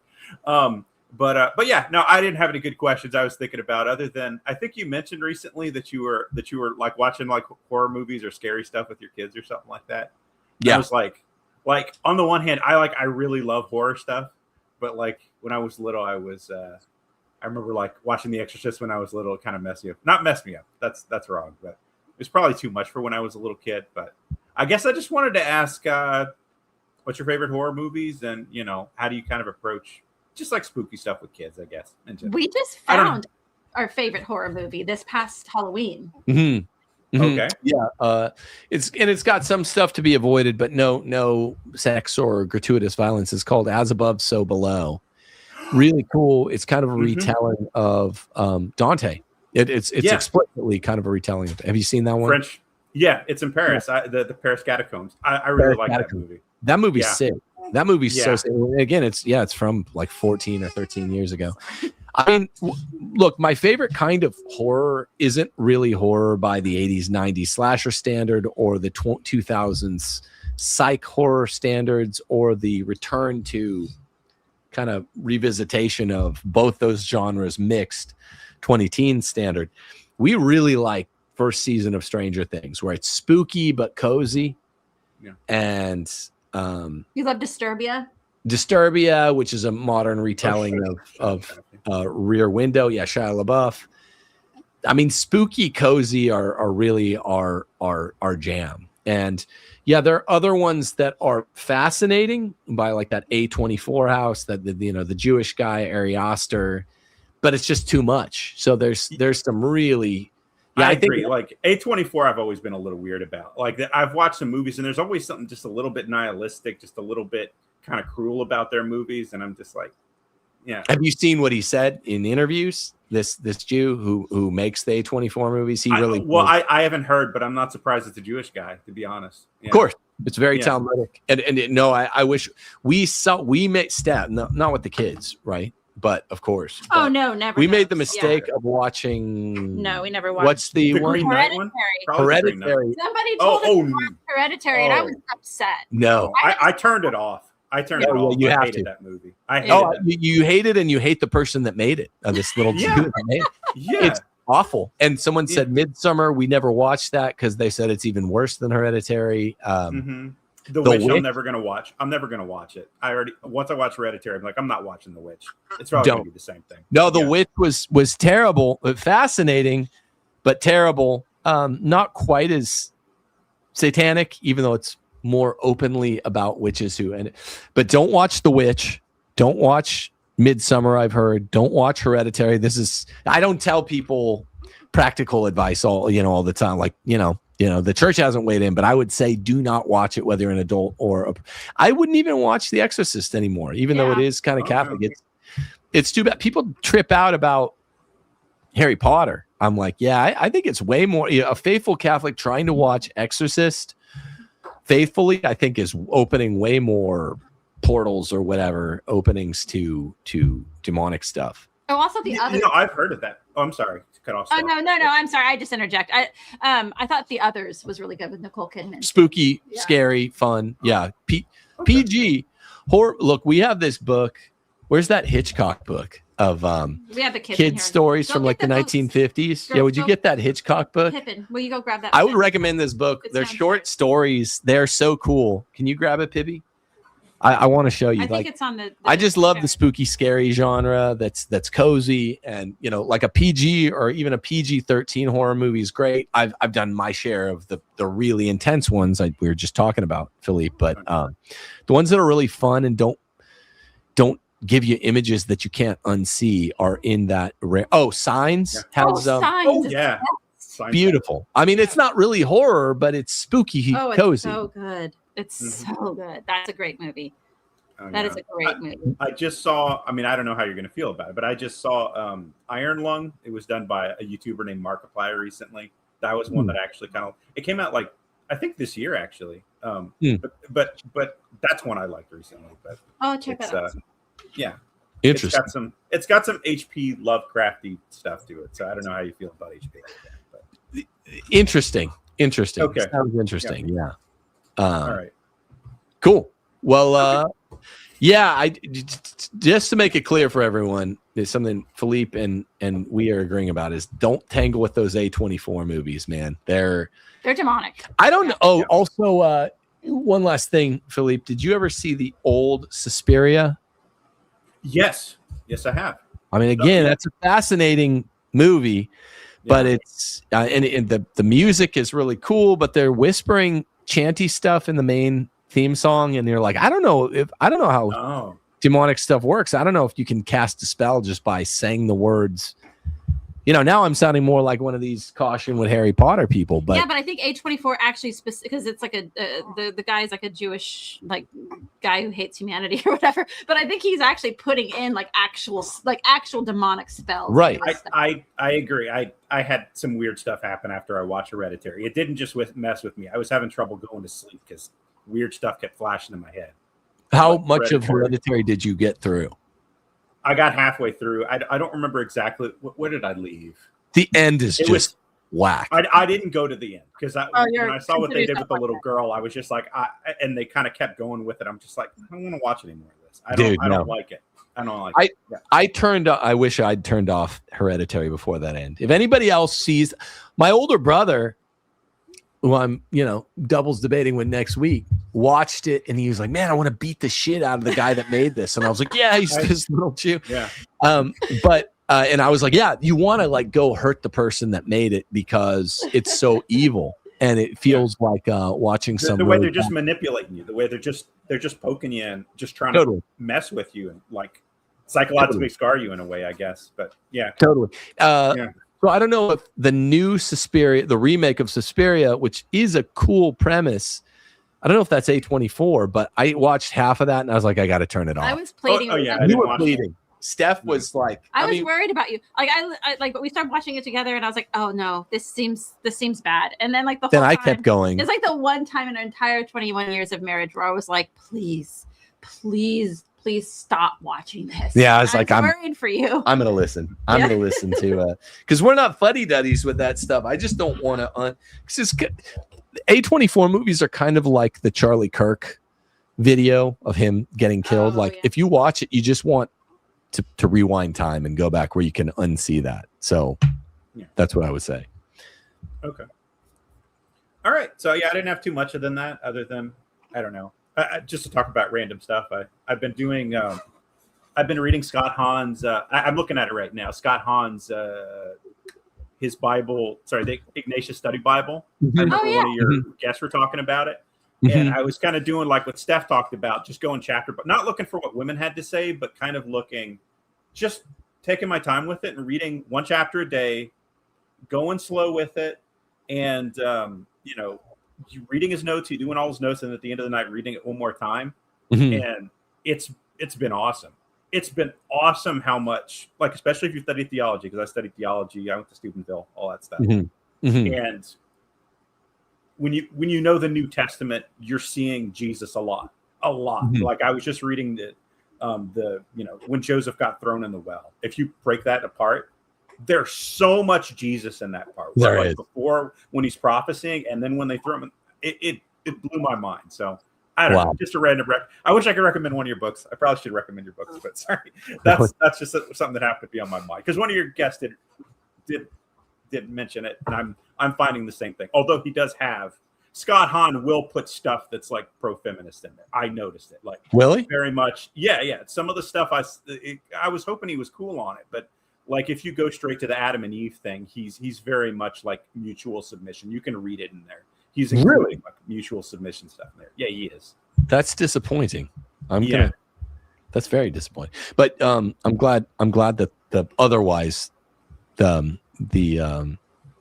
Ignatius Study Bible's serving you well. I was going to ask you, Philippe, did you watch Stranger Things? Yeah, I watched it right when it came out. I was watching people who were doing reviews. It was like Red Letter Media back when they turned left or whatever. I don't know if anyone watches that stuff, but they recommended it. They just came out with a video and said, "Watch this right now." And I was like, "Okay." And that was back when I lived in New York City, so I used to do my little deliveries around the city back in the day. And I found this old library where I used to go sit like in front of the library after it closed, and they had like a little tree over. And I get on my little tablet and I would watch episodes of Stranger Things, like like next to a library in a park. It was great. Were you born in the early 80s? I was born 1985. Okay, yeah, I was like, I think you're around my age. So, yeah, it's special. And where are you a New York native? No, I'm originally from Louisiana, Philippe. It's a that's right. Yeah. Your last name. Yeah. I forgot about that. And are you in Louisiana now? No, I live in New Jersey. I was kicked out because of this COVID stuff. You couldn't get a job unless you got the shot, and I wouldn't get the shot, so I got kicked out of New York. Wow. Yeah, it sucked. Well, okay. Speaking of suck, did you watch Stranger Things all the way to the 5th season? I mean, it was good. 1, 2, 3, 4. But I watched the 2nd season, and they started to put some of the gay stuff in there, and I was just like, I know where this is going. I just kind of cut it off there. But the 3rd and especially the 4th season, the 4th season's almost as good as the 1st. It's so good. They really rebound with the quality. If you haven't seen 3 and 4, 3 is a summer season, and 4 is just so good. It's almost, and then the 5's just sucks. But 1, 2, 3, 4 are all really solid. You just kind of ignore feminist Nancy and gay Robin and Will, and it's just touching. But so I would say go through 4 at least. Here's that book we have our kids read. It's called Alfred Hitchcock's Haunted Houseful. It's really cool. It's got some just amazing pictures, and it's like just scary story. It takes some chapters from like Huck Finn in the Cave, but it also is just random short stories. It's fun. We read it in the summer too. It's from like the 50s. It's just amazing. My mom would read me these as a kid, and I was like, I want to get that book. So we'll read just a 20-page short story as a fam. It's really cozy and spooky. That's just what we like. That's what's so great about Stranger Things. Even the Duffer Brothers executive produced The Burrows. We've been watching even more stuff than we normally do because, we have a little baby here now. And The Burrows has got a lot of familiar notes of Stranger Things 1. Not as good, but good. Cozy, scary, spooky, whatever you want to call it. Okay, cool. I mean, I don't want to hold you up too much, so I'll let you go. But all right, always good to see you, bro. Thanks for joining the show. All right. Yeah, thanks a lot, Philippe. All right. God bless you, man. Peace. Some interesting things in chat. Somebody named Splenda Steve also has an awesome card collection. He wanted to join the show, but he's only on his cell phone. He's not home right now. So next time, Splenda Steve, because Tim would love to talk cards with people too. Yeah, basketball, football, Let me baseball. See if I can put you on the main screen there. I can't see your cards. He has a ton of cards on the other side of his desk, but you probably can't see it right there. Okay. So he said thoughts on claviculars and botched nose job. I don't see it. It just looks identical, it looks identical to what it was before. But didn't he get an ear job afterwards, or did he have the ear job before? I mean, God bless that guy. He's ridiculous. He's going to look like Madonna in another year. It's pathetic that I'm always extolling the virtues of Zoomers because they get a lot of stuff right, but this inability to exist outside of the internet, only in some weird internet world is a man getting plastic surgery acceptable. Looks maxing. The collab stuff it's too much for me, man. I don't like it. Maybe I'm just too much of a millennial, but that shit just seems gay to me. And his nose was fine all along. It was a tiny nose all along, and it looks the exact same now. I know the jokes it got botched, but I don't even know if that's real. Right. I don't even know if he had one. I mean, he had the bandages and stuff. Nance Aren't said and sent 99 cents. Thank you so much for that. Steven in Florida sent a super chat. What's your solution to fixing or solving the cult problem in the church? Personality cults, ritual cults, etc. For example, Communita, is it Senecolo and Neocats? Well, there will be a lot less of that stuff if the church ever sort of comes correct and steers back into its patrimony and its the grandiloquence of the Catholic Church will keep people from picking their little hero YouTuber. And I know that's the irony because I'm a little YouTuber Catholic channel or whatever, medium-sized Catholic channel.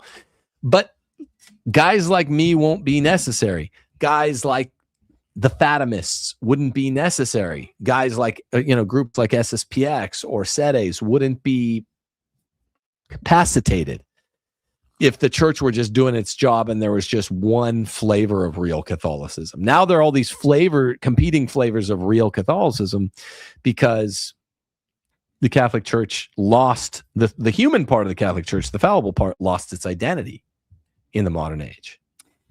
KB Storage said he ruined his face. I guess we're referring to clavicular. And then Splenda Steve said, I'll call in another time. God bless you both. And I will flex my rookie new editions Kobe on Tim. Oh, nice. Yeah, I'd love to see it.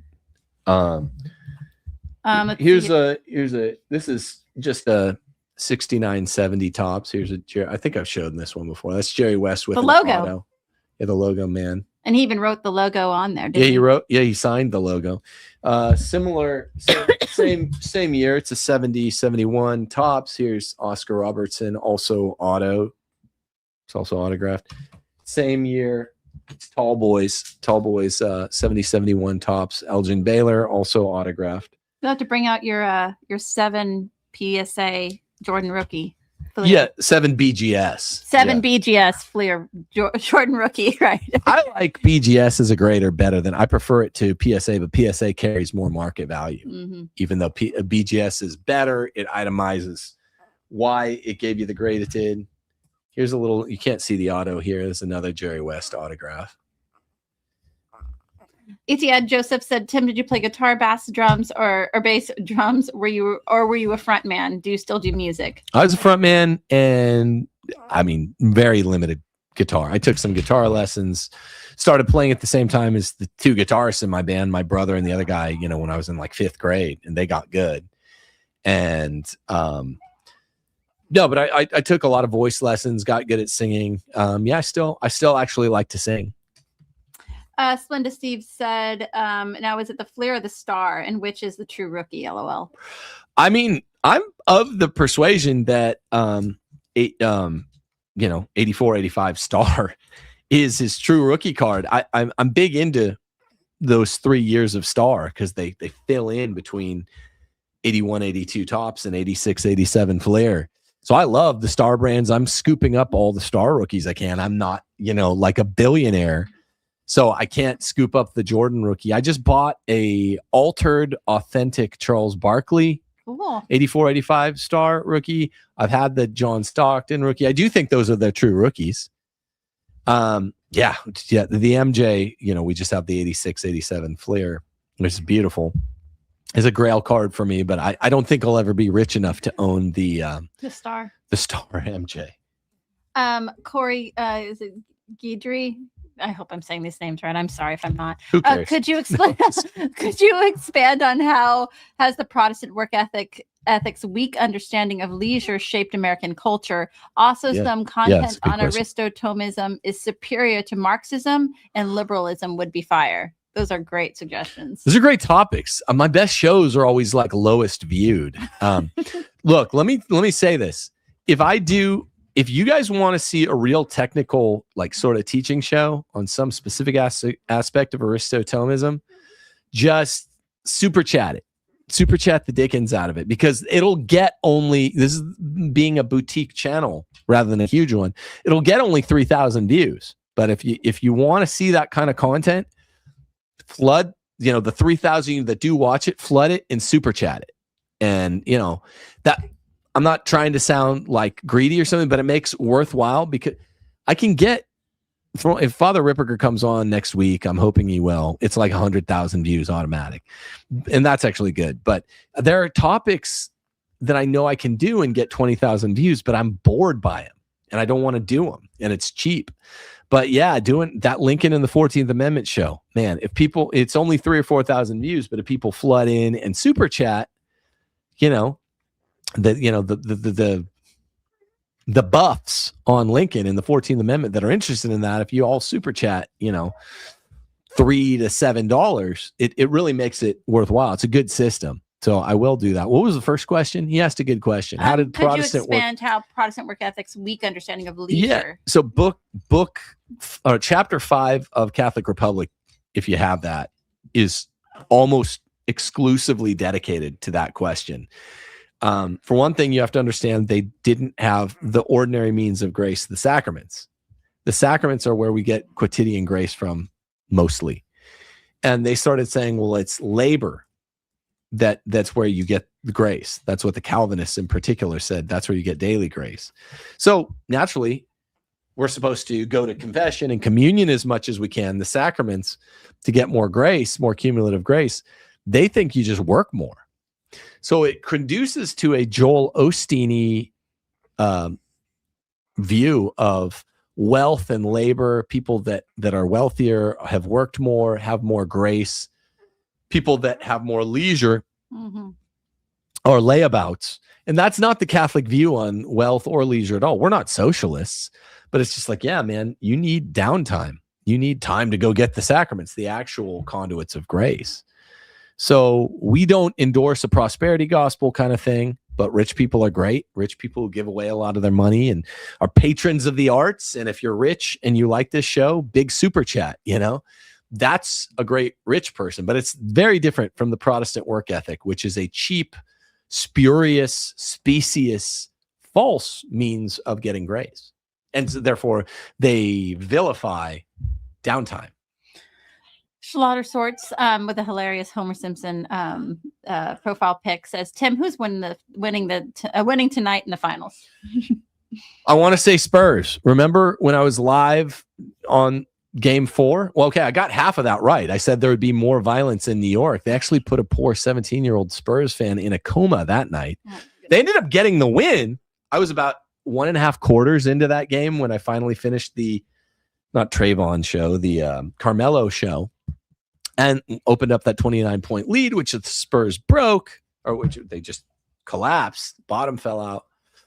But the Knicks fans did go nuts and beat up Spurs fans into comas and within an inch of death. Anyway, I am inclined to think the Spurs will get tonight in game 5. Wembanyama says everyone knows we're going to do it and turn it around. I'll say this. Even though it's hard to say right now, I could see them coming back on this thing because they've been in the driver's seat in the first half in all 4 of the first games. In all 4 of the first games, they had a double-digit lead in the first quarter. And then they just blew, not that a double-digit lead is huge, but they've blown it in all 4 games. They didn't blow it in game 3. The one victory they got, they blew it big time in game 4. I think if they get out to a fast start, and the game's about to start, I'll peace out. They get out to a fast start and just do what they did in game 3, or do a little of what they did in game 4 without blowing it all the way. I think they could definitely get tonight. The pressure, assuming they got tonight, the pressure would be on the Knicks in game 6, because they know if they blow game 6, they go back to San Antonio for game 7. So we'll see. I think they could do it. Wembanyama says everyone knows we're going to do it. We'll see how much puffery there is there. Eric says this isn't Timothy Gordon. This is Little Tim.